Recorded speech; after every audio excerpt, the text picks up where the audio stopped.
Hello and welcome back. We are the Anime Normies podcast. I'm Anthony. And I'm Anna. And in this episode, we'll be talking about the Demon Slayer movie that just recently came out. Infinity Castle. So just spoiler warning, we're going to be talking about the movie. If you haven't seen the movie, there are spoilers in this. So go check out the movie first and then come back and listen to the podcast. Yep. So let's just get into it. So when I saw that the movie was 2.5 hours, I was really worried that a lot of the first 20 minutes was going to be like a recap of the last episode because sometimes they do that. Yeah. But no, it just went straight into where we left off. Mm-hmm.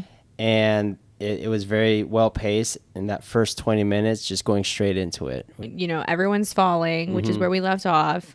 It's a big movie. And we know that there's 3 of them.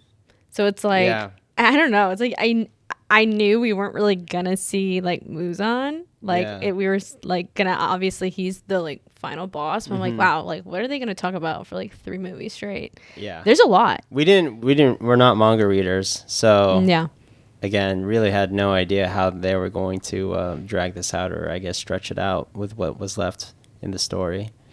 Yeah, so diving into like what we think about the movie, overall, I loved the movie. I loved Demon Slayer. I loved, you know, what we saw, the characters that we saw. I like how they're setting up, you know, these big battles. Like we're seeing like upper ranked demons and like the Demon Slayers are now having to fight these guys. And so it's like really intense fight scenes. The animation is absolutely gorgeous. You're getting like a lot of backstories. Overall, I'd say the movie was probably like an 8 out of 10.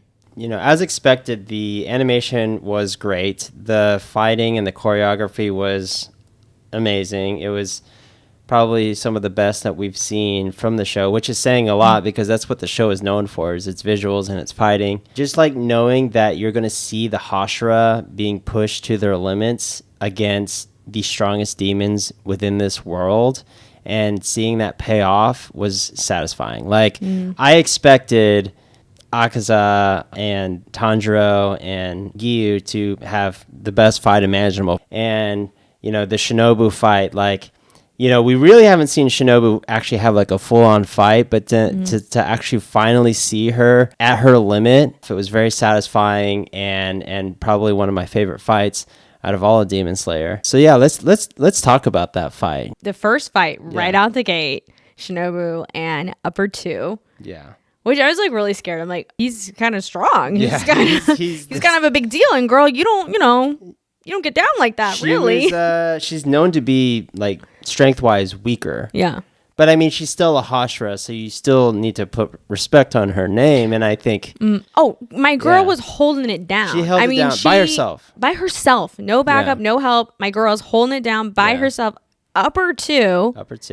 And we got to see a really big flashback. We find out that that's the demon that killed her sister. Yeah. So this like kind of means a lot. Like, big stakes here. Honestly, dude, I thought she had him. When that first hit, when she hit him and the poison like really affected him, I was like, oh shit. Well, he was literally floored.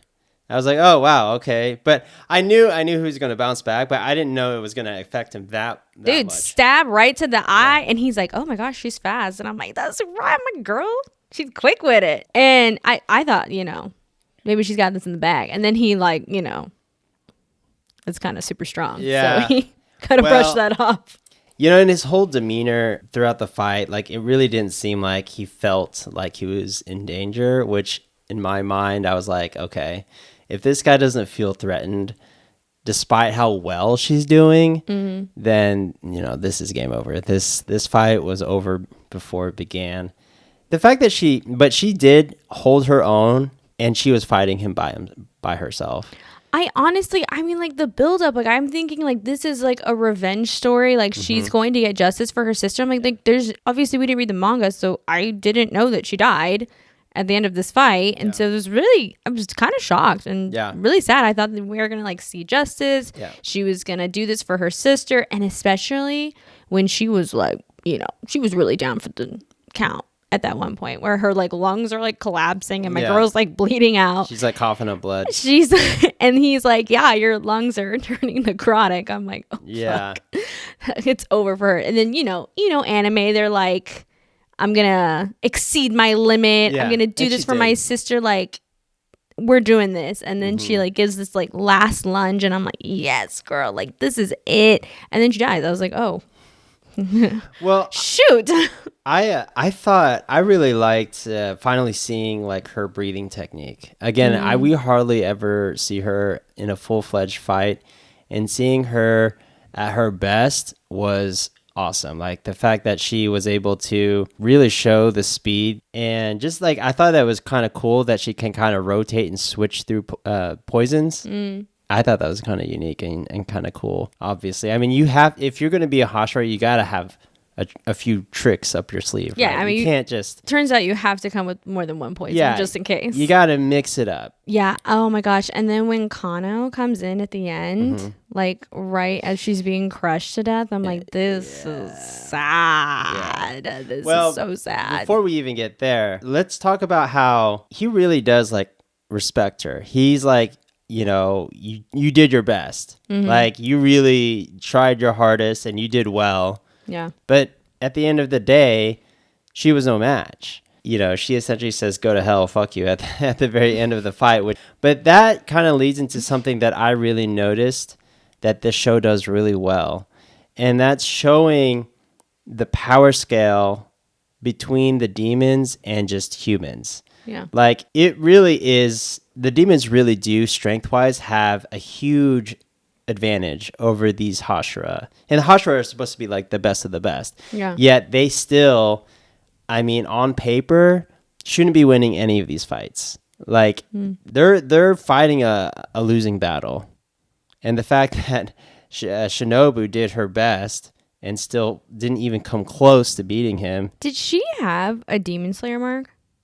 No, I don't think we saw one from her. Yeah, no. Okay, I was looking up. I don't think she ever got hers. No. So I think that I don't know. I guess we never really saw her true potential then. I guess not, but again, But she was badass. But she still definitely pushed herself. I mean, she had essentially no lungs. Yes. And the whole premise of their power system is breathing techniques. Breathing techniques.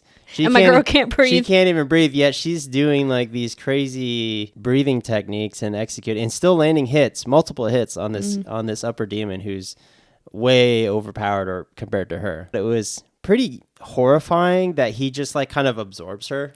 Oh my gosh, that was really gross. Yeah. That was really disgusting. I'm like, put my girl down? Like what? Yeah. Why are you absorbing her? Yeah. And so again, from the perspective of Kano, who walks in on that, that's probably horrifying. For, a parental figure and someone who taught you everything to just lose and be absorbed by a demon. Like, that's crazy. Dude, I'm scared for Kano. I really like Kano. I don't want her to die. I would prefer her to live. But it's just like, is Kano stronger than Shinobu? No, I mean, absolutely not. Kano's not a Hashira. No. And what, she's about to 1v1 this man? Yeah. That her mentor just died to? Yeah. And, okay, this is my hot take personally. I think that if she had just gotten there sooner and they fought him together... Yeah. There may have been a chance. I think they would have had that shit in the bag. And that could be naive, but I think they would have had that shit in the bag if they timed that right. And she poisoned him. And then Kano was able to get his ass while he was like trying to heal himself. Yeah. So speaking of, partnering up, I think Muichiro, the Mist Hashira, is the only one that 1v1'd an Upper Moon. Like, I'm pretty sure everyone who was successful so far in defeating an upper demon had help. Well, I mean, unless we're counting Zenitsu, but we'll get to that one later. That one's next. Oh, yeah, that's right. But, what I predict, someone's going to come in and help our girl. So you don't think she's going to die? No, I don't think she's going to die. I think someone's going to come in and help. I don't know who it'll be, but, they're going to come out victorious. But his demon art's really cool. Misty air that you can breathe in and then essentially just not be able to breathe after that. That's like a perfect counter for these demon slayers because they all use breathing techniques. If you can't breathe, you can't fight. Yeah. Unless you're Shinobu, and she tried. She did her best. She did her best. My girl. R.I.P. Shinobu. Also, his backstory is weird. Yeah, that's another thing. You know, that we get a backstory for essentially every person that we come across in Demon Slayer. This backstory just didn't hit for me. And most of the time when they put these backstories with these, whether they're villains or other Hashira, Yeah. it really does add like an emotional connection to the fight. But this one just didn't do it for me. He was just a No. weirdo. He's a weirdo. It goes to show that not everyone needs a backstory. Yeah. Like, There's a lot of backstories. there's a lot of in this backstories. movie. That's one of my cons about the movie is, the pacing otherwise would have been perfect if it wasn't interrupted by these backstories that were really slow tempo. Yeah. And I feel like if they just cut out a backstory, I will yeah, say if you- I actually love all of the backstories Yeah. except for his. yeah. Anime as a whole, if we can fix one thing, is that not everything needs a backstory. Yeah.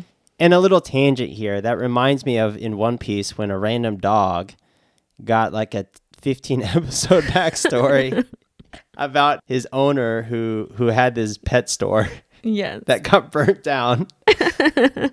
I thought that was going to be relevant later down in the story. I'm like in episode 800 something and nothing. I still randomly think about that dog though. You never know. People come back in One Piece. That is true. People be That coming is back. true. People do. Watch out. That dog is That coming is true. back. That is true. No spoilers, but if that dog comes back, then I will think that whole mini arc within an arc was worth it. Was But worth it. anyway, Oh, okay. So a question on this fight. Mm-hmm. So this is the second Hashira we've seen die. How do you think her death compares to Rengoku's death in the emotional aspect of it? I think Shinobu, from an emotional standpoint, I think it was harder because she wasn't able to avenge her sister. Yeah. Whereas Rengoku, he really wasn't avenging anyone. He just wanted to make his mother proud. And I think in his mind, he was able to accomplish that. So he, I guess, died satisfied. And, he fulfilled his mission by no deaths on the train. Yeah. No innocent lives were taken. So from Rengoku's side, I mean, yeah, that wasn't as painful. But Shinobu, though, and then physically, I think it was worse because one, she suffocating is probably one of the worst ways to die. She had to suffocate throughout the entire fight, and then she gets crushed even further when she's in the arms of that upper demon. So yeah, I think Shinobu definitely had a more painful death emotionally and physically. I don't know. I think I for some reason I just cried more during Rengoku's, not because I like him more or anything. I love them both the same probably, but I guess you never know if an anime is going to be that kind of anime where they be killing off people. Yeah, And I just didn't know because I feel like that was the first big death. that's true. So I was oh my gosh, okay, so we kill people in these shows, got it. And then for Shinobu, it's I knew, I had heard, on the grapevine that some Hashira die. Yeah. I mean, I don't know, but I just rumors. So I was kind of expecting somebody to die, and I don't know, I kind of expected it to be her. That was just a guess. But Rengoku, I had no idea that was going to be a thing. When it catches you off guard, I feel like Once the first main person dies, you're like, oh, whoa.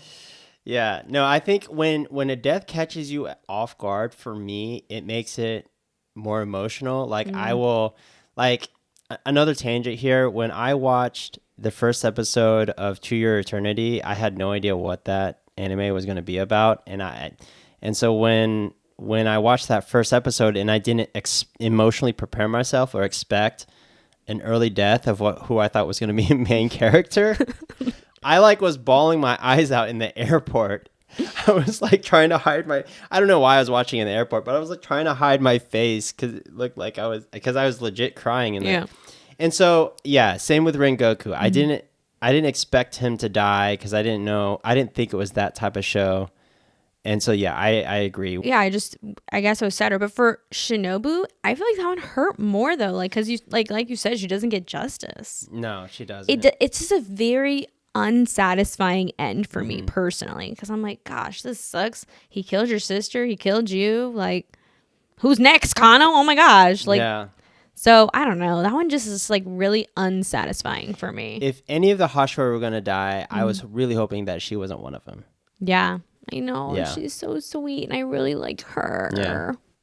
Yeah, no, Yeah, very we'll see. sad, very unsatisfying. They're both very sad, but I definitely cried harder during Rengoku's. Yeah. And I don't know, he like just gave this like really inspiring speech and Speech.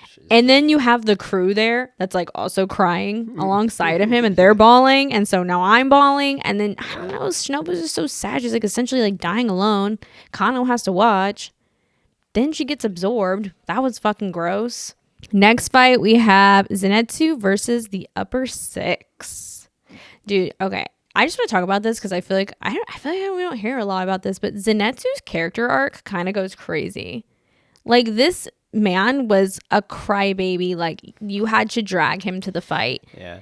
He couldn't even fight awake. He had to Yeah. fight asleep because he was such a scaredy cat. And he only knew one breathing technique. I mean, kind of So only still knows one. He's still- ish. ish. I'm surprised, honestly, like the only thing that has kept him alive is plot armor.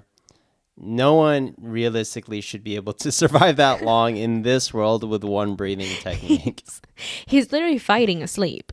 Yeah. But anyway, the point is, my boy came into the Infinity Castle locked in. Locked in. Not a tear was shed. Yeah. He was not sweating. He came for a fight. And he was looking for this guy. Yeah, he was looking. He was ready. He knew his brother was going to be there, and he knew that he had to lock in and execute. My boy's come a long way. He has. Yeah, and then that whole backstory, too, with his brother, his dad, or his grandpa, sorry. Grandpa, his brother, and himself. Mm-hmm. That's a good one. The whole idea of living underneath like your older brother's shadow is like, so relatable. Dude, to be betrayed by your role model. He says he Yeah. looks up to this man. Yeah. I just liked how they were like the yin and yang of each other. I think that was very poetic because he knows one Yeah. breathing technique and then the other guy knew all the other ones All the other ones, except for the one. Which makes no sense to me, but whatever. It is what it is. It is what it is, but it makes for good story. But yes, they were each other's yin and Yeah. yang and then, Yeah. Also, like I saw this because I didn't notice this in the movie, but I saw this later, like on a TikTok.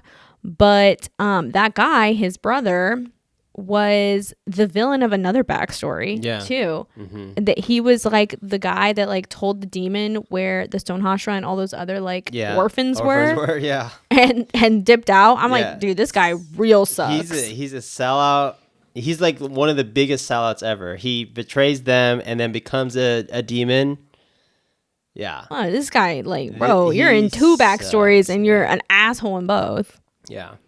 But that fight was really, I thought that was really cool to see, more of the light or the thunder breathing techniques. Yeah. And that was very well animated. Because we didn't see them because Zenitsu only knew one. It's the only new one. So finally we get to see more breathing techniques that we've never seen before. Dude, that fight, I thought that fight was really good too. I was worried for Zenitsu. I was like, can he really fight an upper rank? Is he going to be okay? I like how the crows are like, he needs backup. Yeah. He needs backup right now. Yeah. And then I thought it was really clever at the very end of the fight, because his brother just kind of put him in this box, this loser who only knows one breathing technique. And then all of a sudden, boom, he's tricked because he underestimated Zenitsu. And Zenitsu was able to pull a breathing technique of his own and was able to kill his brother. That was awesome. That was awesome. I didn't expect that. That's really cool. The brother's like, what is this What form? is this Gramps taught you a form. My boy, he's like, I made this up. No, that was... Playa, you didn't see this coming. He didn't know. That was awesome. And then when he's like falling, he's like, oh, well, he's going to die with me. And then that other demon, that medic demon was like, no, he's going to be fine. You're going to die by yourself. And then see you later. Like, I felt like that's pouring salt in the wound there. He like really wanted him to know that he's dying alone. He's like, see ya. That's just you. This is a just you thing, actually. That's pretty savage. No, but I love that. Dude, I'm glad that guy died. Yeah, that guy sucked. That guy sucked. Wait, Yeah. so was he wasn't originally the upper six. He got No. promoted. You've been promoted. You are now one of my elite employees. I felt so bad for Zenitsu because like Homeboy was an upper six. Zenitsu 1v1 an upper ranked demon. That's true. But they were like, yeah, you only did that because he's a rookie. Otherwise, you'd be done for. I'm like, yo, let my boy have this. Like, let my guys celebrate. They're like, yeah, you would have never one more year, and you'd have been done. Yeah. If that guy had honed his skills, no chance. Anyways, Zenitsu wins. He's alive. He's gonna end up with some cool scars. 'Cause his face is all scarred up after that. Oh, yeah. that guy was such a douchebag. He was like, you know that Gramps like killed himself. He's like, yeah, I don't care. I'm like, it was just such a satisfying fight, especially after just watching Shinobu, and like that was like really sad and very dissatisfying. Seeing Zenitsu stomp his, old bro, that was very satisfying for me. That was a good backstory. Zenitsu seeing Gramps Yeah. in the afterlife. And Gramps was like, "You're my pride and joy." Oh man, I got choked up there. Zenitsu, he needed that. He did. I got choked up there for sure. Oh, I love the little lower rank demon slayers that were there, and they're like, just take care of him, and they're like, 5 of them are having to like kill like one demon. Yeah. And then we see a water breathing technique that's like not as cool as like, they don't draw it as fancy as like the water Hashira's breathing technique.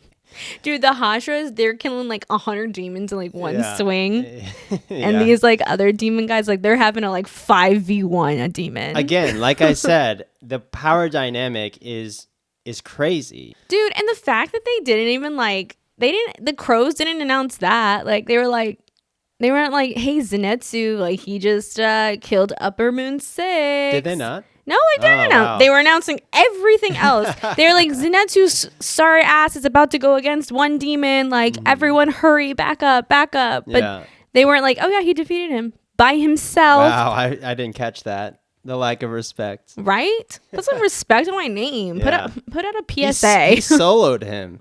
Soloed him. 1v1. 1v1. Upper Moon. He was a rookie, but semantics. Yeah. Okay, so on to like the main event fight. The main event fight. Tanjiro and the Water Hashira versus Akaza. It's a revenge And this fight. one is personal. This one is personal. personal. They're all very personal. Yeah. But I'm now realizing that that's a theme. They were all like very personal Again, fights. again, that's what they do. They add emotional weight. Yeah. They make it personal. So Tanjiro versus the Water Hashira. This fight was crazy. This It was really good. such a good fight. The Yeah. animation in this fight was really Yeah. amazing. I think that the guy Akaza has a very interesting ability, fighting spirit. Mm-hmm. Like being able to detect that. Like obviously, Yeah. if you're fighting somebody, you have fighting spirit. Also, it's really cool that he doesn't have a weapon. It's just his hands. Which plays into his backstory. Yeah. My boy got the longest backstory. It was a good one. But it was such a good one. It was a good one. I have no complaints about his backstory because it was really long or because it was really good. Yeah. Even though that it was long. But yeah, plays into his backstory because he was a martial arts fighter. Yeah, a superb one. He was also, in his backstory, he was just some street fighter thug. So he was already like a really scrappy fighter. And then, obviously he gets taken in by this guy into this dojo and learns how to fight a real martial art and becomes even better. So yeah, and then he becomes the scary monster that he is today. Dude, yeah, he was hardcore. Yeah. And I mean, you find out that he's like, not just a piece of shit in his Yeah. life before being a demon. He was like taking care of his sick dad. Like that was the only reason he was in the streets was to get medicine for his sick dad. Yeah. A common theme with a lot of these backstories where a lot of these demons or even some of the Hashira come from a very low place. Like a lot of them don't have resources. They don't have food. They don't have homes. They don't have parents. They don't have food. They don't have money. They're rejects. And then when they have this taste of power, it kind of like consumes them, and they're like, oh wow, like I had nothing and now I have everything with this power. for Akaza, he lost his father. He didn't have any resources, and then he was taken in by these people, and then he lost those people. He lost his fiance. He lost his other father figure, his adopted father figure. He loses everything, and then he gets this power from a demon, and now he has everything, and then he kind of gets consumed by that and becomes like a selfish person in the end. When he fights Tanjiro essentially reminds him of that selflessness. He lets go of that selfishness. He's like, I don't want to fight anymore. Like, what's the point? I'm not going to be selfish. I'm just going to let them win because I'm done. I'm done with being this way. Mm-hmm. Because he gets reminded of what his fiance was, which was selflessness. I know there's a lot of back and forth there, but it's a really important theme. That's a really important theme in this show. I don't really think, I wouldn't even really describe it as he's being selfish. I think that he always just had this goal of getting stronger, and it starts off like he wants to get stronger so he can help his dad, and then it turns into he wants to get stronger to help, to protect his family, his fiance, and become the heir to this dojo. So he just like, his goal is always to be getting stronger to protect what he loves, and in the end, he wasn't strong enough, and so that's why he's always striving for that strength. And then when he becomes a demon, I feel like he still has that motivation, but he doesn't even really know why he has this motivation. Because they ask you like, well, why do you want to get stronger? And he's like, to protect, like, but it's like, who? Like, and that's when he starts thinking of his family. He's like, oh yeah, like I was like this, like I trained so hard to protect my family. And now that he's a demon, he's like, I just got to get stronger because I despise weak people because they die. But yeah, he loses himself. Yeah, he just like doesn't even know why he's like doing this shit anymore. Yeah. And so, and then, Tanjiro reminds him like, wait, I have a family. That's who I was trying to be strong for. That's who I'm trying to protect. And, they're gone now. Like, I don't want to do this. But you could even shorten Akaza's a little bit. Yeah, I don't know. I really I liked it. What some of them added. I think Akaza's was really long. It was a good part of the movie, but it just added like a lot, and it added a lot of emotion and a lot of understanding. I am torn. I kind of like how they had Akaza going back and forth in the movie where he was like, no, I'm bad. No, wait, I'm good. No, wait, I want to remember my family. No, wait, no, I don't. Like, he went back and forth between if he was going to like fight Tanjiro and them or not. But I also think that kind of drew out the movie a little bit longer than it needed to be. Let me just say this. I have never in my life ever walked out of a movie to use the bathroom to pee. This was the very first time I had to do that. And let's just say that I left when he was having this tug-of-war battle with himself about being evil or not. I went to go pee. I ran back, and he was still having this conundrum. So if I was able to run out to the bathroom and pee and come back, and he's still having this issue, then yeah, I think the backstory could have been shortened a bit. Yeah, I think so. Because I still got the point. I still got got the message. Oh yeah, I like how in this fight we get to see the backstory into like Tanjiro's dad's family's powers. Oh, yeah. Tanjiro's dad's a badass. And so this is another thing. I've seen so many memes about this. But the poor water Hashira is like literally trying to hold down the fort, getting his ass beat. And Tanjiro's like off in the corner like, oh, what did Inosuke say to me that one time? He's like thinking. Well, no, what did my dad? Did my dad kill a bear in the woods that one time? Yeah, and the water Hashira's getting fucking ragdoll tossed around, which is hilarious because there is a point in that fight when Giyu is like, "My back is hurting," which to me, which I mean, literally, it probably does hurt because he just got launched across the whole entire Infinity Castle. And figuratively, because he literally is carrying this fight, because Tanjiro is just like in the background, just like, Dude, honestly, I was really impressed with Gyu. Like he really was. He was holding it down. He really is really strong and super powerful. Yeah. But it also just goes to show. I think this fight like really emphasized Shinobu really is badass because she's going up against 2 who's stronger than 3. Yeah. And she's doing it by herself. Mm-hmm. And she was executing what she does. Yeah. Like her what she does is she injects the poison and normally the demon dies. So like she actually did 100% of what she was able to do. It's just the poison wasn't enough. Yeah. But anyway, Gyu, he held it down for sure. And then we get to see his mark get activated. Oh, that was sick. That was after he complained about his back pain. Yeah, I thought it was really interesting to see Tanjiro like unlock this new aspect of like the transparent plane, which I actually don't think I really understood, but it was like cool nonetheless. Yeah. Sometimes I get lost when they start like explaining their powers. This happens to me in JJK like all the time. I don't know what they're talking about, but it's cool. Yeah. I know it's sick. We watched it in sub too. So like, when you're trying to watch the fight and then they're actually explaining something new and kind of abstract, it does actually get really tough. I didn't think it was going to be like that for the Demon Slayer because normally it's just like pretty like straightforward. I like how Tanjiro has this little Matrix moment where Akaza's like throwing out like attacks. The Water Hushers is like, oh my god, like this is it. And Tanjiro is like, everything's in slow-mo as he's like dodging like these attacks. I'm like, this is so Matrix coded for him. Yeah. It was so funny to me. I thought it was hilarious where he was literally sneaking up behind. Oh my gosh. He was sneaking up behind Akaza, and Gyu is like, oh my god, he's getting closer. He's actually going to do this. He's like, oh my gosh, Akaza has no idea that Tanjiro was like alive and right there. And Tanjiro's like, hey, I'm about to cut your head off. Akaza, I'm going to kill you now. And then we're like, what? Gyu's like, he just gave away his position, okay. What? Like, boy, move in secret, huh?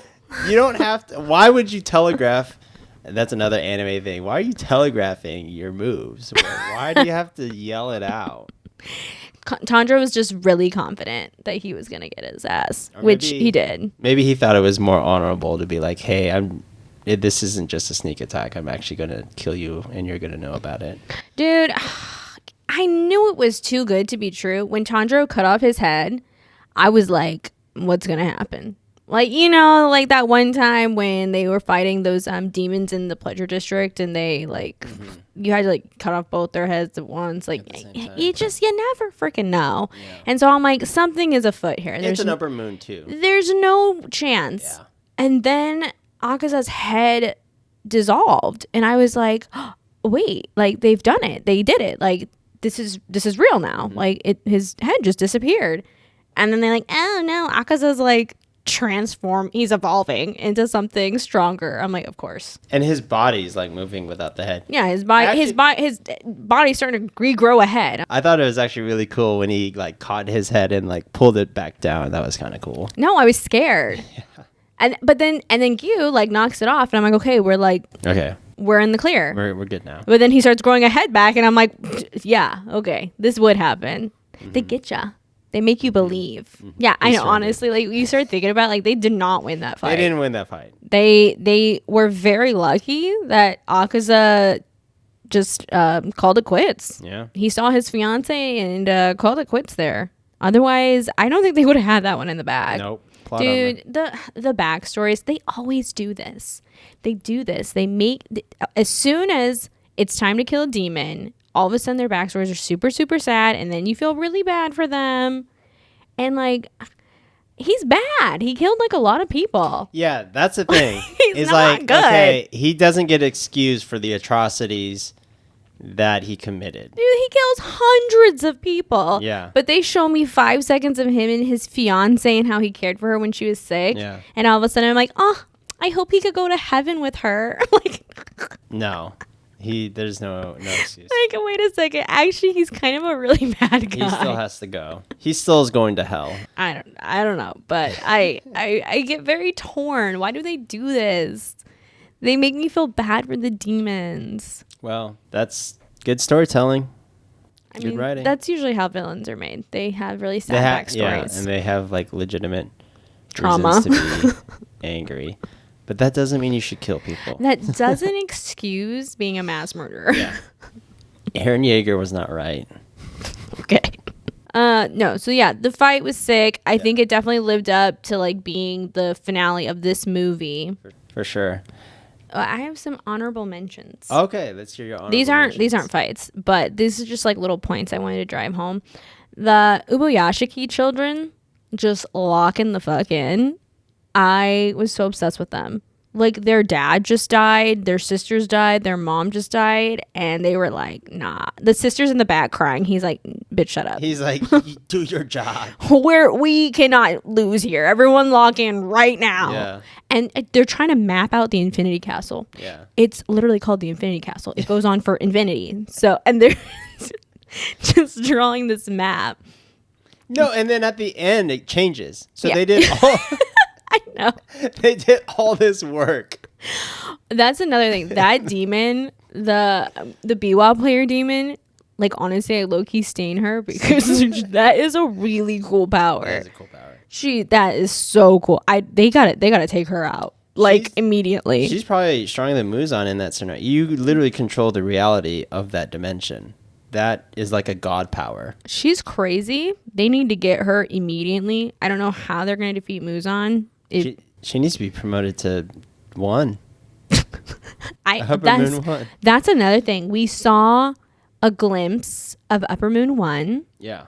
and he's really scary. Mm-hmm. And he used to be a demon slayer. Yeah, just like 6. Yeah, because he's the one that was like Yeah. getting 6 to turn. So yeah, I'm just like really interested in that backstory. Yeah. Like I want to know more. I'm excited. Also, I think that he's gonna do some damage. He's gonna kill some people. Yeah, a couple probably. No spoilers, please. But yeah, probably. Yeah, I want to see where that goes. I want to see like more of his backstory because was he not in like some other episode like talking to somebody that looks like Tanjiro's dad? Doesn't Tanjiro have his old sword or something weird? There was when they were training at the sword place. Mm-hmm. They found that old sword in that dummy, which the dummy looks like Upper Moon looks like 1. Upper Moon What's that 1, about? I don't know. Yeah. And there's a sword inside. Is that not his sword? I don't know. Probably. Questions. I don't know. I don't know. I'm excited to unlock those mysteries. I feel like the last 2 movies are even going to be crazier. I felt like this movie really delivered. Yeah. And I think 2 and 3, as far as action goes, is going to go crazy. I think it's going to be very, very sad. I think people are going to perish. That's another thing. Who do you think is going to die? I think the Wind Hashira is going to die Okay. in the arms of his brother. I really hope that doesn't happen. And Gosh, you're right.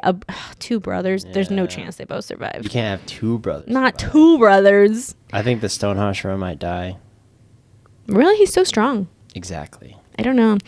I worry because the love Hashira and the serpent Hashira, they're obviously like a love item, Mm-hmm. and I don't want this to be a tragic love story. They might both die together. I don't want that either. I want them to live happily ever after. Yeah, we'll see. But I'm scared. I'm scared they're gonna kill one of them off. And I'm kind of wondering if they're just going to throw Nezuko in there. Yeah, like is Nezuko just gonna sit out this whole fight? I mean, that's how it should be if you are a good planner because they want her. So, like, they should still keep her away from him. Yeah, is she just you gonna can't throw the prize into the goal, right? what you're going to throw her into the Infinity Castle? It's game over at that point. Also, she took what's supposedly the cure. So is she Yeah. gonna like not be a demon anymore? Yeah, I'm guessing she's not going to be a demon anymore. And I'm shocked. She's like one of the main characters. Is she really not gonna play like a bigger role in these next 2 movies? I don't know. We'll see. Yeah, I guess the voice actor for Nezuko really didn't have to do much for this movie. A little bit of groaning and pain. For these upcoming movies, I cannot fathom how they beat Muzan. They could even beat Upper 3. Upper 3 gave up. Upper 3 gave up. So- Muzan's not going to give up. Muzan's not giving up for anything. I just like these teams are crazy. One looks even crazier. Like I just don't see how you defeat Muzan, and you're not going to defeat him in the Infinity Castle. No. Their whole plan was he was going to die in the sun. There's no sun. Yeah. What do we do now? They're in a castle. They're in an infinity castle. They gotta get rid of Homegirl. Yeah.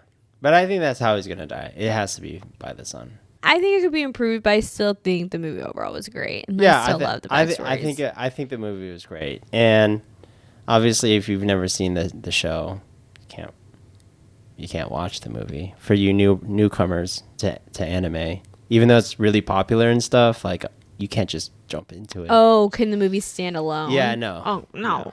Well, no. Yeah, yes, for the action, but like I mean, there's just so much that like what like. Could you imagine watching that movie and you're like, why are they in this weird dimension where you're falling up and down and back and forth? Yeah, I don't. Yeah, no, I don't think it could stand alone. No. It definitely wouldn't hold the same emotional breadth No. as a standalone. Well, I think if you just watched Akaza's battle Yeah. by itself, I think that would be fine because, that was essentially a new story that no one knew about. Dude, what the hell is going on with Muzan at the end? He's transforming. It's like he's a ball of like goopy veins and He's like a big heart muscle. I don't Like, know what's that's happening there. That's repetitive. The heart is a muscle. It's like a big heart. My girl Tamayo, shout out to her. She's trying to hold it down. Yeah. She's trying so hard. She's also getting absorbed, and that's super gross. She's getting absorbed alive, which is super, super gross. Yeah, I wouldn't be surprised if she died, but I don't think she will. I hope she doesn't die. No. She probably will. She's at ground zero for the strongest enemy in the movie, so yeah, it's not looking good for her. Also, she like gave him what was supposedly a cure. What's Yeah, happening with It that? doesn't look like it's working. I don't think it's It working. looks like it's doing the opposite. He's getting bigger and stronger. He looks gross. Anything else? So yeah, I think the movie was great. I would give it an 8 out of 10. Mm-hmm. And it does what Demon Slayer does well. And yeah, I can't fault the movie for that.